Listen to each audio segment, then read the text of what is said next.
Are you ready to speak your truth and live in alignment with your highest potential? Welcome to Fifth Dimensional Leadership, a podcast for leaders, thinkers, and future makers dedicated to creating the conscious workplace of tomorrow. I'm your host, Jenny Clark.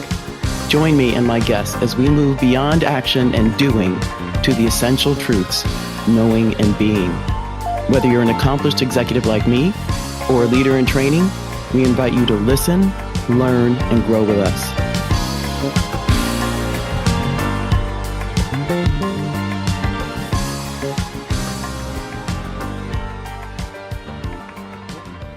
Welcome to Fifth Dimensional Leadership. Today, yet again, a phenomenal guest. This time, his name is Tony Gauda. And Tony, let me tell you about him before I bring him on. Tony is a serial industry disruptor and entrepreneur with 25 years of experience in this space that includes cybersecurity and fraud protection.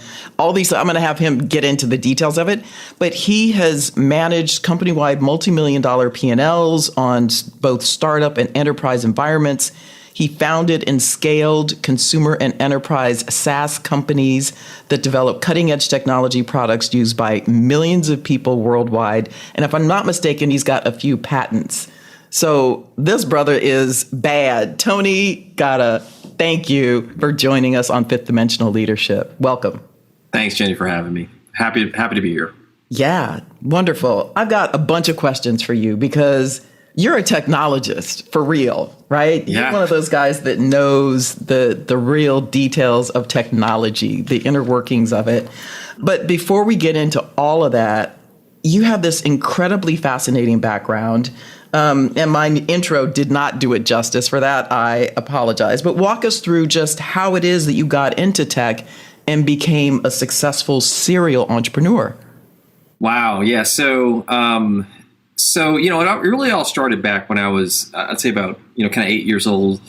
My father, I had watched him, he literally would build robots and put them in our family room. So we had, he just did incredible things.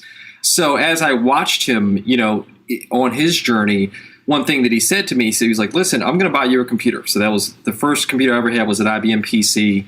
And he said, listen, you can do whatever you want with this computer, but you can't play any games on it at all. Right. No games. So what would I do? I would literally start to just build things. Like that was my fun.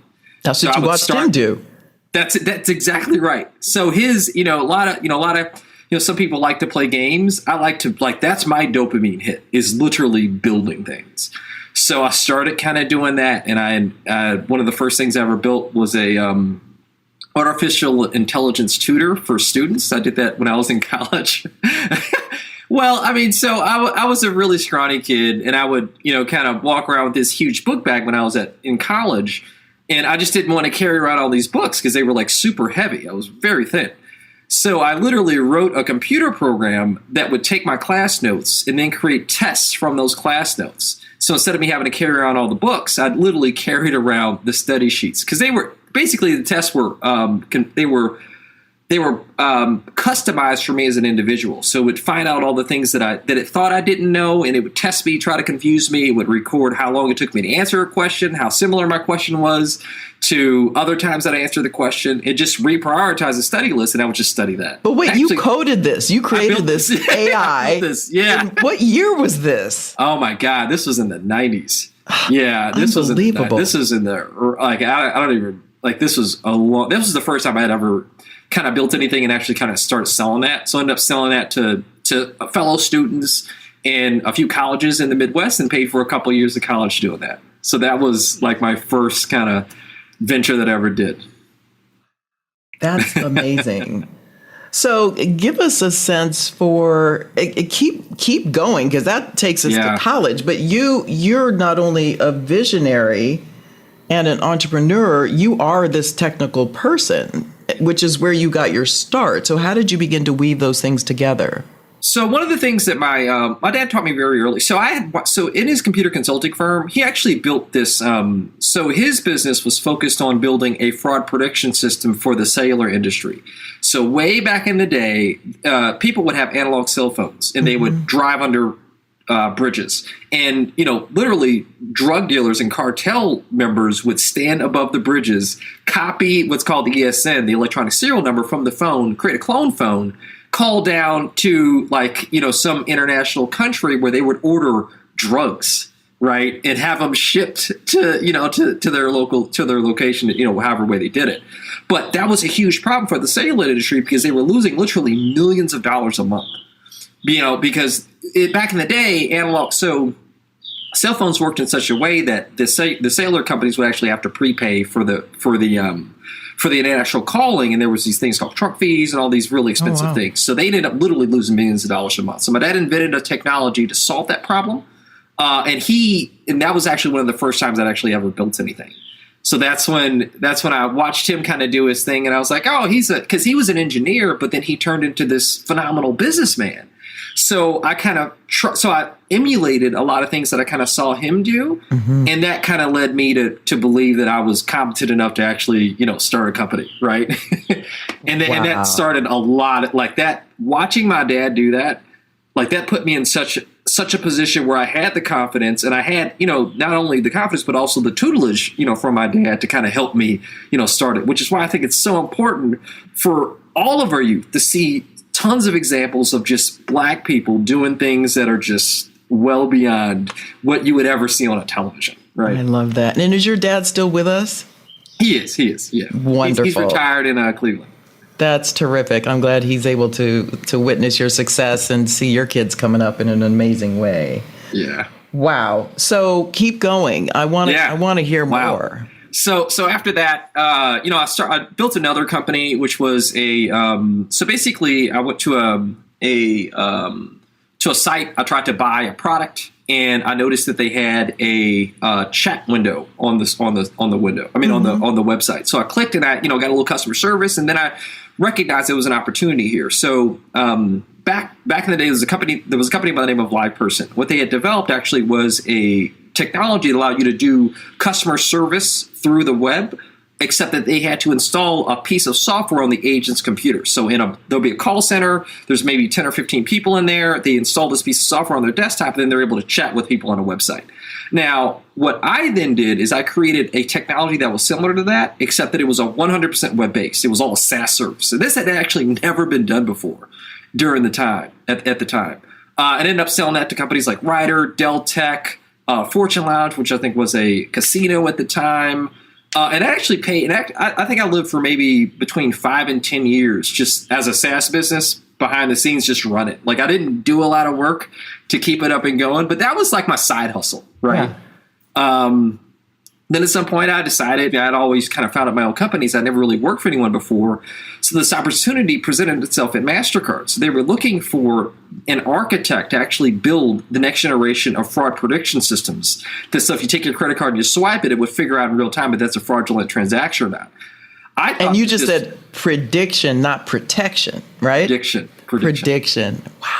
So what would happen is that we actually created this AI-based scoring system that would, so first of all, I got the job, right, which was incredible at the time. How many candidates were there? I don't know. I was the youngest guy for that department. I was the youngest guy to ever get hired into an architect role. Surely I was one of the only Black people there. Yeah. But at the time, it was a phenomenal opportunity. So what we ended up doing is that we built this system that actually took the historical transactions of each individual card holder, and we would figure out if the patterns of the transactions that you're trying to do right now match kind of what you did in the past, right? So do you really buy diamonds, in the middle of the night in South Africa? Is that a thing that you do or not, right? And if it's not, then we would actually call you. We'd ask you, hey, is this something that you did? This is kind of weird, right? So I built that for MasterCard for both the debit and the credit industry. I'd never done anything similar to that. I'd done a thing similar to that, which was the fraud prediction system for the analog cellular phones, but I'd never done that for credit cards before. And I got to tell you, that was a world-changing experience for me. I bet. On so many levels, right? You're inside a big organization, for one thing. Right. We're used to being an entrepreneur. Right. Yeah. How long were you there? It was, I'd say, about 5 or 6 years. Mm-hmm. Yes, I was, which in startup, that's like 5 startups. Right? But, internal funding for this particular startup. Right. But what was really interesting is that it also taught me, how enterprises actually worked. So that was a perspective that I didn't have. I'd always been on the outside, kind of looking in, trying to understand, how does this organization make decisions? How do they make purchases? Like, how do they, hire people? How do they scale? And these were all questions that were answered because for the first time, I was actually in an institution where, we weren't talking about millions of anything. We were talking about billions of dollars, people, transactions, like the scale that we achieved and the scale that we had to prepare for was, at the time, it was mind-boggling. Yeah. So that taught me a lot about, dealing with departments and people and, managing folks and managing up and managing down. And it really, I think that prepared me for the next, kind of iterations of my career, which came later. So cool. Okay, keep going because there are a couple. I know stuff. There's a lot more, but so give us a couple of the highlights, like Thin Air for one. I know, right? So prior to Thin Air, there was actually Bitcasa. So what ended up happening? So Bitcasa was the first startup that was actually venture funded. Well, I take that back. It was venture funded through venture capital firms versus angel investors. Okay. So what I actually ended up doing was I had a MacBook Air. At some point, when I was working at MasterCard, I had downloaded either I downloaded a bunch of music or I saved a bunch of photos. I can't remember what it was, but eventually my computer just literally ran out of space. And I'm thinking at this moment, I'm like, well, I guess I could buy an external hard drive to kind of store stuff on or start using USB sticks. But I was like, man, all these solutions are terrible. Like, I don't want to keep track of another thing. Like, internet was starting to become, super available. Wi-Fi was pretty much everywhere you went. So I started thinking, well, why not be able to kind of store this stuff in the cloud? Right. So that was one of the original, problems that we solved with Bitcasa. So I remember having an epiphany about creating what's called a convergently encrypted deduplication engine. So I thought I invented this thing, which is basically it is a way to take a community of data and encrypt it in such a way and store it in a centralized repository in a way such that no one can access that information except for the original authors of the content. So my content can be stored in a centralized repository, but it's encrypted in a way that no one else can touch it. And that was the innovation behind, Bitcasa. So I remember writing like a Hacker News article because I invented this thing, wrote the patent, like literally wrote the patent that night, filed it, put a post on, I think, Hacker News. And I was like, I was living in St. Louis, Missouri at the time. And I told them, I said, hey man, I'm an engineer. I don't know a lot about marketing, and I'm looking to find somebody that can kind of help me build this thing that I've got an idea for. Like, who knows what it's going to end up being, but it may end up being something. So randomly, some guy responded to me in San Francisco. So he's like, hey, I actually worked at RSA. I've built products for the consumer, encryption kind of products for the consumers. I'd love to learn more about this idea. So we get on a Skype, we start talking. He loves the idea. He's like, listen, I want you to meet these people that I know who at the time were investors. And he was like, I want you to come out to San Francisco. Right. And remember, I had never met this guy. I'd never done anything like this before. And you met him on Hacker News? And I met him on Hacker News. Okay, then there's that, yeah. Right, then there's that, right. So he's like, just come out, just fly out, like sleep on my couch. I'll take you to these events, and we'll meet investors. And I was like, all right, well, I never done that before. I was like, cool, adventure time. Like, I was like, cool. So I told my wife, I was like, listen, I'm going to go out to San Francisco for this meeting. It may take about a week. It's not clear to me exactly what's going to happen, but if you don't hear from me, definitely call the police because this guy has murdered me. Like, so I fly out, laying on his couch. Within a week and a half, maybe 2 weeks, I ended up raising $1.5 million, like signed, sealed, and delivered, right? Moved the family out maybe 6 months later, and I never went back to St. Louis since. That's exciting. Yeah. Big win. Grew that. That was a huge, I mean, that was the first time I had ever, raised money before. That was the first time I'd ever, kind of built like a larger team before. That was the first time I'd ever, done the majority of the things that I had done at the time. But, my dad always taught me, you gotta try, like you can't be afraid of things. Like you literally have to, use, if it's either it's dangerous or it's fear. So danger is bad, right? Danger can hurt. Right. Fear is an emotion, right? So if fear is an emotion, then use your logic. Use logic. Walk your way right through it, and that will give you the confidence to lead through that fear. And that's exactly what happened to me. That's an amazing lesson. Now, this is a podcast about leadership, and Yeah. I think leadership can be learned, right? Good leadership. There's a lot of bad leadership behaviors that are learned as well, I think. Or you learn what not to do. And indeed. So any one or two things that you learned to do, good leadership behaviors, as you were beginning to scale these startups? So startups, and actually most organizations, are a product of how well focused they are. Right. So typically in a large organization, if you're trying to, influence, people or affect some change or deliver a product or whatever it is that you're tasked with doing, if you're not fully focused on the things that matter, you're not going to be successful. You're just not. And that carries over into startups, especially, but it's actually an order of magnitude more important in a startup environment, because in large corporations, you've got a budget. Right? You've got a budget that gets renewed and you can ask for more money. No big deal. In a startup, you may get an investment and you have to take that company from zero to some revenue, right? Or some ability to convince the next investor to continue the startup. So it's a much more dire situation. So that focus is much more apparent and much more important. So that teaches you to do the things, to basically come up on a daily basis with a prioritized list of what is important. And that's the North Star for every day, right? This is the stuff that matters. All the rest of the stuff doesn't. Yeah. Priorities, focus. It has to be. Basic. It's basic, but it's not common. Well, a lot of people, so the thing is that it's easy to get distracted. Right? Because there's so many things that you think might matter. Because again, you don't have perfect knowledge of anything. No. You just have everything. You just got the information that you have in front of me, and you're making a bunch of guesses on what you think is going to be important.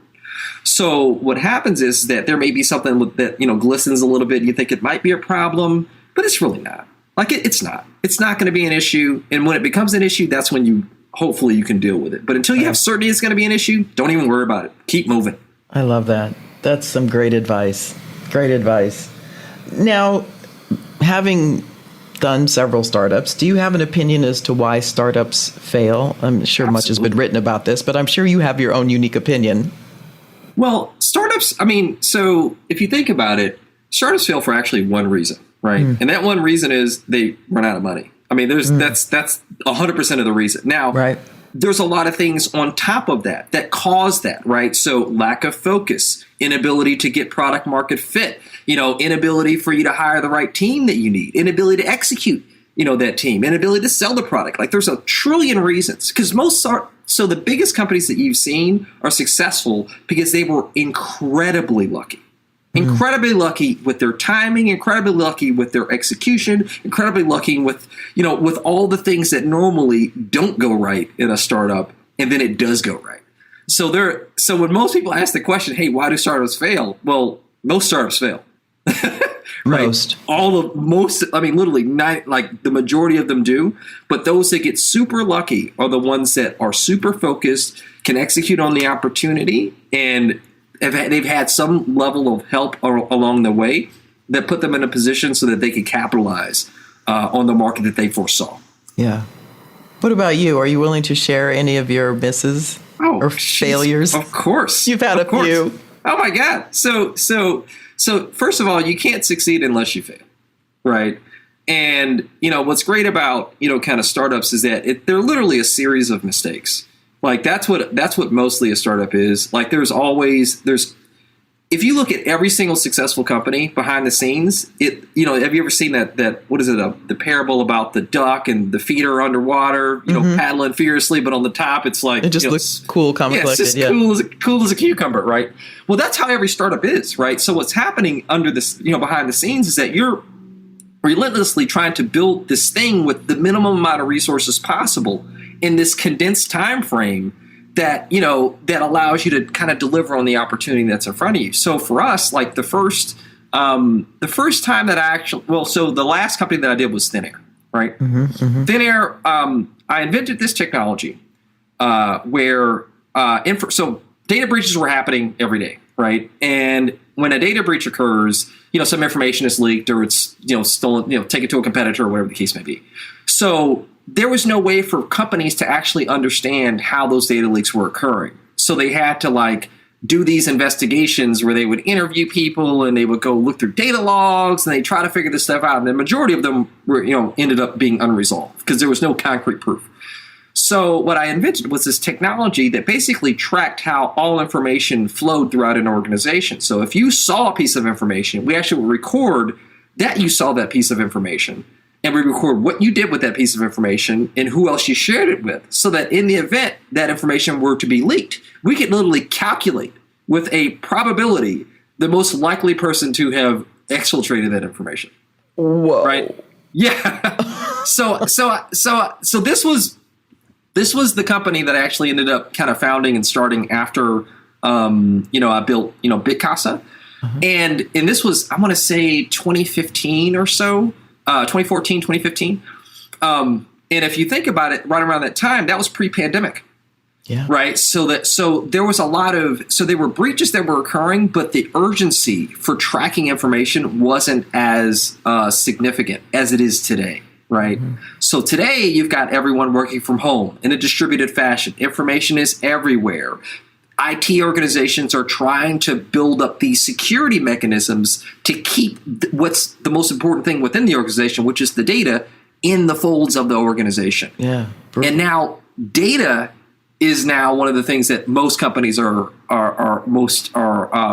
interested in tracking. And there actually have been at least $1 or $2 billion companies that were founded after Thin Air, right? Which blew up during the pandemic in a positive way, right? So timing matters. Yeah. Timing matters. And that's exactly what happened with Thin Air. We were too early, which, normally that can be a bad thing. But we thought we hit it at the right time. But if we would have started, like a year or two later, that would have changed the trajectory of the company significantly. But again, you can't change the past. You just learn from the mistakes. Keep going. I love that. All right. I want to pivot ever so slightly. I think I know the answer to this, but do you have a take as to why there's not more diversity in the tech sector?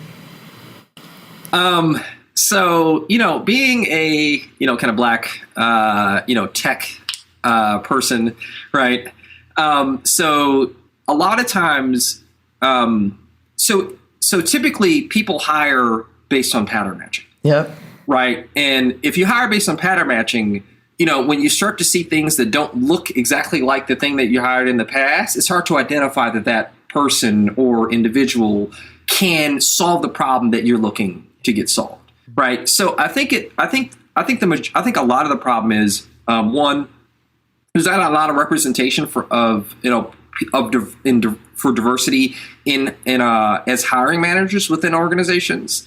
There's not a lot of representation for diversity within the recruiting organization.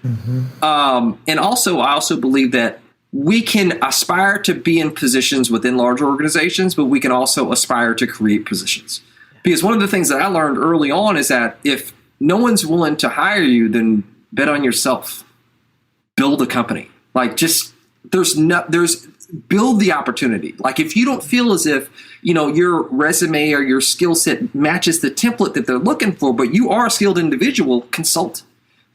Build a company. Try in a different way to make that opportunity, for yourself. Because that was the one thing that I encourage everybody. Start a business, man. Like that. I can't wait to see the next generation of entrepreneurs that's going to happen, especially with the internet the way it is today, like how easy it is. It's hard to not at least have a side hustle in today's day and age. Well, you're right. And you've been doing that for a really long time, since a very early age. And you and I met because when I was doing recruiting in my early days at Google, we had actively sought to identify Black technologists. Yeah. And in our research, we found you and a number of other folks. And we're trying, if you recall, we're trying to get you introduced to some of the other senior technologists in the company. Yep. And it was like pulling teeth. And you know what? And this is the story that a lot of kind of Black technology, executives, actually just Black executives, period, just diversity, a lot of diverse, executives, experience, because again, it's pattern matching. It's just, it's hard. It is hard for people that have seen success, with this template, think that they can, that they can be successful with something that's slightly different, but actually adds a significant amount of value because the perspectives are different, because the way the approaches are different, right? You don't want a homogenous organization. You want something that's really diverse, so that all these different opinions get surfaced and the best idea wins. Like, well, that's been proven to be the case. I mean, the business case for diversity was proven, 40 years ago. That's right. So what is it? What I suggest is it comes down to individuals, in some cases, almost say fear. Yeah. Right? There's bias and there's fear, and they're not all that different when it comes down to it, right? Because there's a preconceived idea about who you are. And if you're that good, then what does that mean for me? Right. And there's this old saying where people say, actually in the consulting world, when I worked at MasterCard, we used to say all the time, nobody ever got fired for hiring IBM. It's true. Right. And the reason why was because they were a known quantity. They fit the template. They were all good. So, but when you have that, you're put in a position where you're not as familiar, with a candidate. You're not as familiar with the HBCU that they went to. You're not as familiar with the career path that they took. That's right. It seems like they can do a lot of things. Are they specialists? Are they generalists? Like, what are they? Right. Mm-hmm. All these different questions that come into the mind. And that sows doubt. And that doubt makes you choose the safer bet, which is the candidate that looks exactly like the last guy that took the job. But what's the term? Familiarity breeds contempt. Different context, but I believe that it's true. I mean, we can't. That doesn't work anymore. And didn't IBM almost fail? Anyway, they did. Well, I mean, they're going the way of the dodo, right? Oh, yeah. I probably shouldn't say that. All right. This is one for you. One of the 5 dimensions of fifth dimensional leadership is activate mastery. And what does that word mastery conjure up for you? Because I consider you to be a master. You're not done yet, but you've mastered a bunch of really cool things. So the way I think about mastery is it's a continuous process. I never think about mastery as a destination. I think about it as a journey. And for me, I'm a lifelong learner. Like, I don't profess to be, to master anything, but I have a lot of knowledge about a lot of things. You do. And that helps when you're trying to solve problems, right? Is that, you're in a position, you may think of this concept that was applicable in this other, domain that may be helpful in this domain, like that. That to me is, as you expand your knowledge base, expand your ability to kind of solve problems, but also recognize that there's always something else to learn and just be humble with that. That to me is the process of mastery. Right. Yeah, I love that one. What do you see for yourself? I mean, what else do you want to learn or even experience to continue to grow? I mean, you seem, I don't know, I'm seeing like your mind just keeps getting bigger and bigger, right? So since I've done my last startup, I kind of got into, I've never stopped learning. So I got into, like carpentry, electrical engineering. I like literally built the couch behind me. I build stuff. What, the couch? Day. Yes, like you did the upholstery. Totally did it. Okay, just tried it. Why not? You're killing me. Why not? Why not? It. Why not? I mean, what? So what is the worst that could possibly happen? I learned something. Good God, that's Chuck fantastic. it in a dumpster, right? Right, chuck it in a dumpster, right? but in that, so I got into 3D printing and 3D modeling, and just everything. So that led me, to the kind of the next phase, in my career. Every domain that I've went into, I didn't have a lot of experience in that domain prior to me becoming an expert, kind of in that domain. And start somewhere. You got to start somewhere, right? So, but having the ability to kind of take, again, those techniques that I've learned in other disciplines and apply them to new problems, that's where innovation occurs. So the more I learn, I feel like the more innovative I become, which allows me to create better products. So, being patient when, planing wood allows me to be more patient when I'm testing software, right? It's all holistic, and I feel like I'm growing as an individual and as an executive, actually. That is absolutely beautiful. I love that. That's words to live by. And there's another question I'm going to come back to, but right now I can't. I've got to ask this question about your kids, because I can't imagine that they're couch potatoes sitting around watching you do this stuff. They've got to be unbelievable in terms of their curiosity. Oh, yeah. So I encourage, first of all, I encourage them to start businesses whenever they come up with an idea. Tell us about how many and how old. So my youngest, oh gosh, my wife's going to kill me. So my youngest is 11. And he actually, so he's taken, and that's Baron, he's taken a keen interest in cooking and what he does. So he makes fantastic candy. He literally makes candy at home. He cooks meals on a regular basis. He's a budding chef. Because we encourage him. Like he showed an interest in something. So the moment he showed an interest in something, anything he needed, we got him all the tools that he needed. We got him all the books. We encouraged it. We were like, listen, man, if you want to start making candy, you can definitely make some dinner. Like what? Why not? So next in line is Ant. So he's 14. Ant has taken. He's an engineer. So just like, is that his full name? Yeah, his name's Anthony. Anthony. Okay. All right. Just checking. Because I know in some languages, Ant is a name. Yeah. No. So Baron is the first time. We call him Bear. Ant is the second in line. He's I'd say more of the stereotypical kind of engineer. So the way that he approached, so he's really gotten into 3D modeling. He's really gone pretty far on his computer programming. Like he's kind of focused on. So he came up with a project that he's building, which is actually like a remote control car. It's actually different because it's got a camera built in, and it's so he's making this, right, and I'm helping him along the way. So we made this. So we actually embedded this this module in it that would actually cause it to be able to control itself in free fall.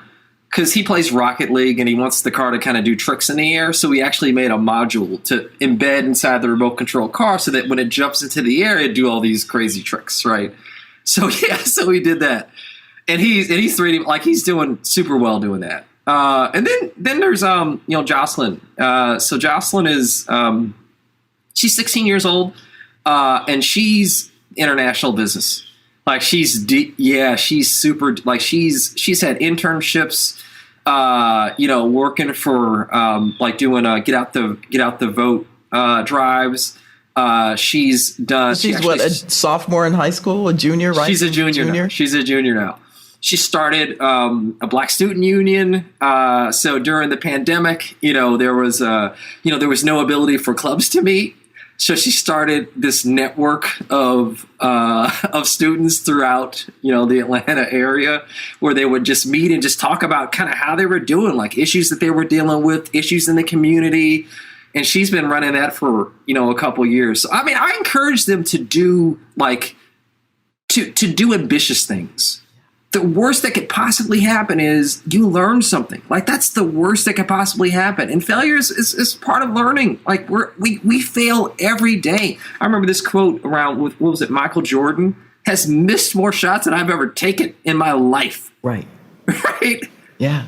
Right. So, if that's the case, that's what greatness requires. That's it. It requires 10,000 failure. hours. Mm-hmm. Yeah. Mm-hmm. Yeah. Fail, man. I encourage people to fail all the time. Keep going. I love that. But get up, keep going. Don't lay there. Get up, keep going. Perfect.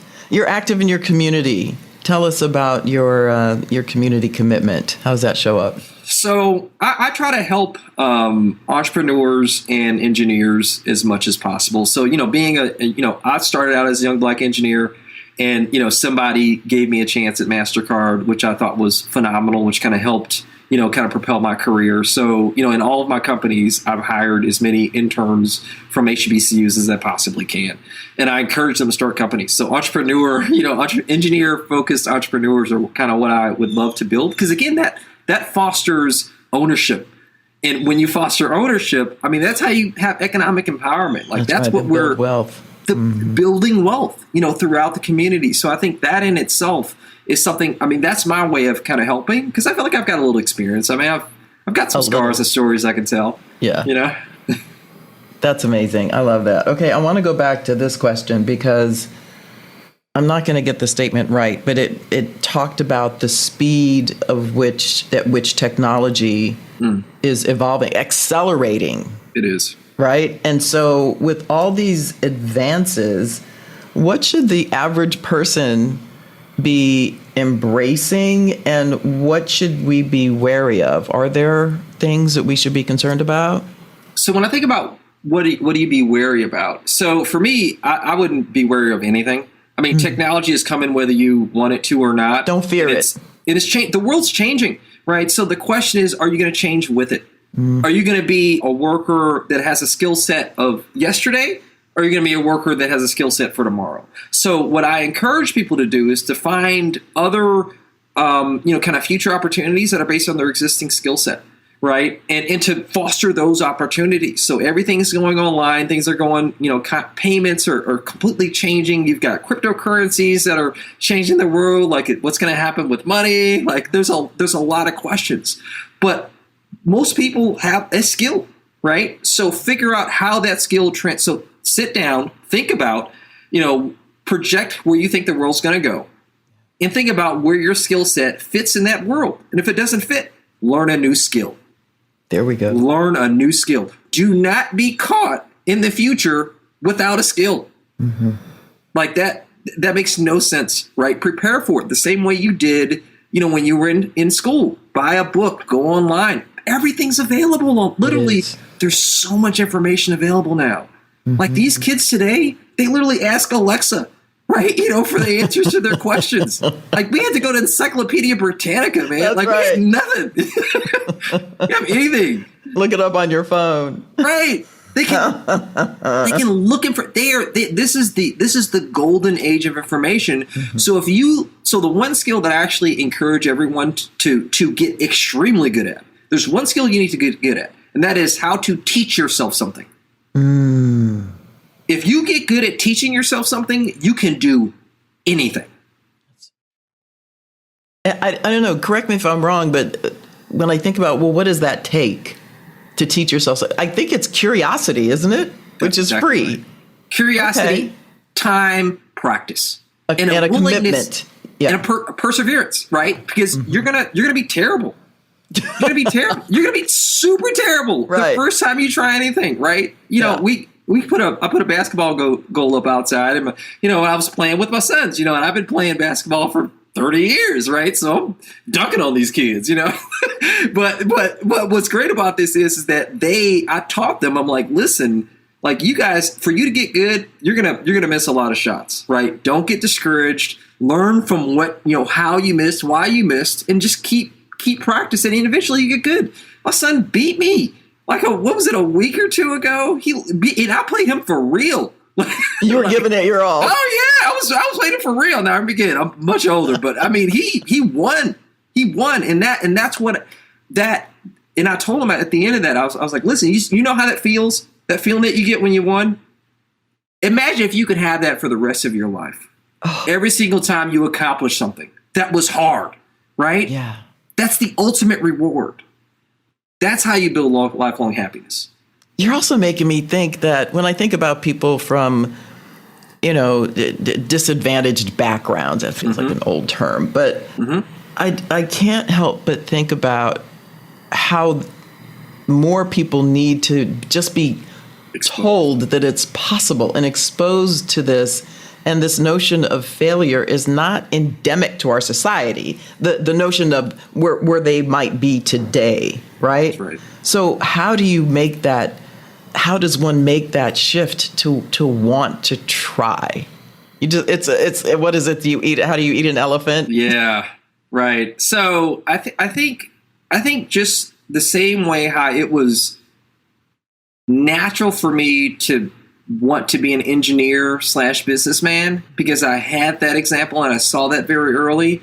I think the more that you expose the youth to these alternate, kind of realities, right? Where it's not just, the entertainer or the sports person. It's more of the, a lot of the other careers that have not been as publicized or celebrated.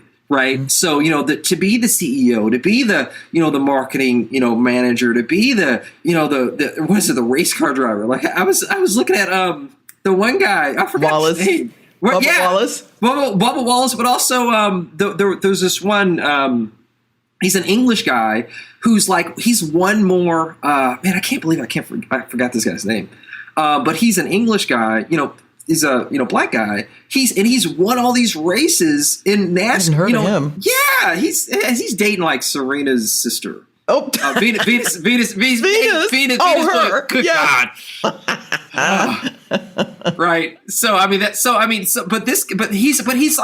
he's a really big deal, right? And most people aren't even thinking how do I get into driving race cars, right? How do you do that? Yeah. To even want to do that. But now that's another career opportunity for some young kid that just wants to do something different.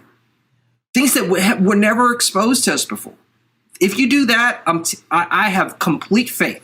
And you not only if you show them, but also you show them how it happened. Not just you can do it, but hey, this was his career path. He studied this in college, or he practiced in this way, and he went to this school, and show that career path. That's a template that anybody can follow. I love that. Speaking of all this, you preach so much. I don't mean it in a derogatory way. You espouse so much positivity. Do you have a particular faith or mindset or philosophy that you follow or practice? I do. So I am focused 100% on having inner peace. So what I do on a regular basis is that I actually so I do this kind of I wouldn't even call it a meditation. It's more of just a thought experiment where I kind of envision myself, kind of floating on a lazy river, and the water's a perfect temperature. There's no cloud in the sky. Just there's no future. There's no past. There's just this moment. In this moment. And in this moment, there's no issues. And I am in complete control. I am completely content. That feeling that you get when you imagine that is how you should aspire to be every day. Indeed. Not just in that moment, but even when there's a storm around you, because believe me, we all have storms around us. This is life, right? So at the end of the day, you have to get back to that moment of peace so that you can at least enjoy the time that you have on this planet. And know it. I mean, I run into people who never seem happy about anything. They're always going to find fault. And I'm thinking, doesn't that make you tired? It makes me tired to listen to it, frankly. Right. But it's a very sort of Buddhist tradition. And people talk about mindfulness. I'm a meditator from way back. So I'm with you. I don't always get to that place, but I try to establish it every morning. And so I'm delighted to hear you say that. And that explains a lot of this positivity, because you're coming from this place of, if I have inner peace, then why not shine that out into the world too? Clearly, right? And for me, the way that I kind of think about it's difficult to kind of maintain calm in the eye of a storm. It's just very difficult to do that. And how I do that personally is that I think about that place, that's that calming place, and I think about how far I am away from that, right? how far am I away from that in this moment? How far am I away from it? Am I getting closer or further away from it? So if I'm getting further away from it, then I need to do one of these three things. I need to either fix the problem that's causing me to get further away from that. I need to either forgive the person or the thing that makes me feel that way, or I need to forget about it. One of those three things. Let it go. Let it go. You got to because you can't continue, because all of us have been wronged. All of us think that things should have gone differently than what they should have. Like, all this has happened to everybody, right? So at the end of the day, the question is, do you learn from the experience and move on? Or do you dwell in the past and literally live in the past, right? Or do you have a ton of anxiety and just live in the future, right? Instead of enjoying the present, the moment. Right. It's a gift, right? It's the present. What is it? The past is history. The future is something. The present is a gift. It is unwritten. It's unwritten. It is a gift. Yeah, more of us need to live there. Wow, that explains so much about you. There's so much more that I want to talk about, but I want to be mindful of time, and take as long as you want in responding to this particular question. Sure. But do you have any parting words? You've shared so much wisdom already, but any other words of wisdom or inspiration or even healing during this particular time? Where should we be looking as we hopefully begin to turn a corner with regard to the pandemic, for example? I think in general, people should apply those principles of focus to their life. They should come up with the top three things that they care about, and then recognize that everything that doesn't fit in those top three things is not to be thought about. That allows you to not only, so having focus in your personal life, having focus and understanding what is most important to you. For me, it's, my family, right? That is the tier one thing in my life. Right. So if that's the case, then everything is secondary to that. And it gives me my North Star when I'm making decisions. Right. So the question is, do I want to spend all night, which I have done. So I wasn't always like this. Good to know. This is a journey, right? Yeah. This is a journey. That's right. And through that journey, especially, after, my last startup, I basically kind of took a sabbatical. And in that sabbatical, I did that inner reflection, kind of thing, and learned a lot about myself. And then applied that to the rest of my life. So for anyone that's out there, first find your moment of inner peace. Make sure you understand what the most important things are to you and to your family. And, just I either want to say persevere, kind of through, or either persevere through the things that you're trying to accomplish, but also continue to learn. Like those things have guided me through so much, right? And just in general, like if you approach life as a curiosity, right, versus a chore, it changes your whole perspective. It changes your whole perspective on what you should and shouldn't be doing. Mm-hmm. Yeah, I like to remind people sometimes we didn't come here to struggle, right? Right. We didn't. Well, come on. Why are you making it so hard? No, we have so much more dominion over our lives than we give ourselves credit for, right? Right.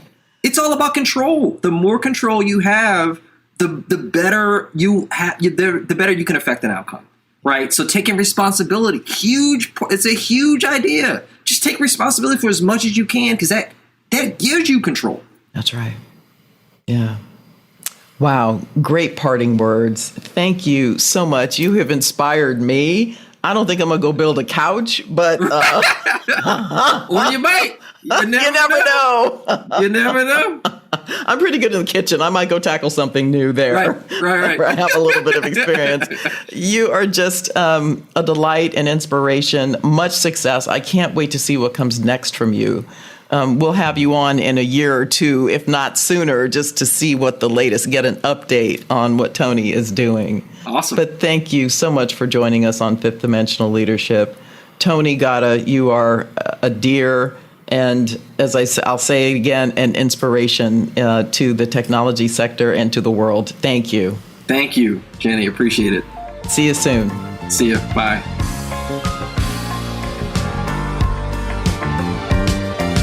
Thanks for listening. If you enjoy Fifth Dimensional Leadership, Subscribe, share, and leave a rating or review on your platform of choice. And don't forget to check us out at ginnyclarke.com. That's GINNYCLARKE.com. You can explore this and prior episodes, view tips and tricks, and sign up for special announcements. We'll see you back here in 2 weeks. And until then, remember, you're just that good. Special thanks to writer and collaborator Jackson Best, contributors Sadasia McCutcheon and Tianka Shepard, operations manager Kimberly Cupits, and production and editing Podfly Productions.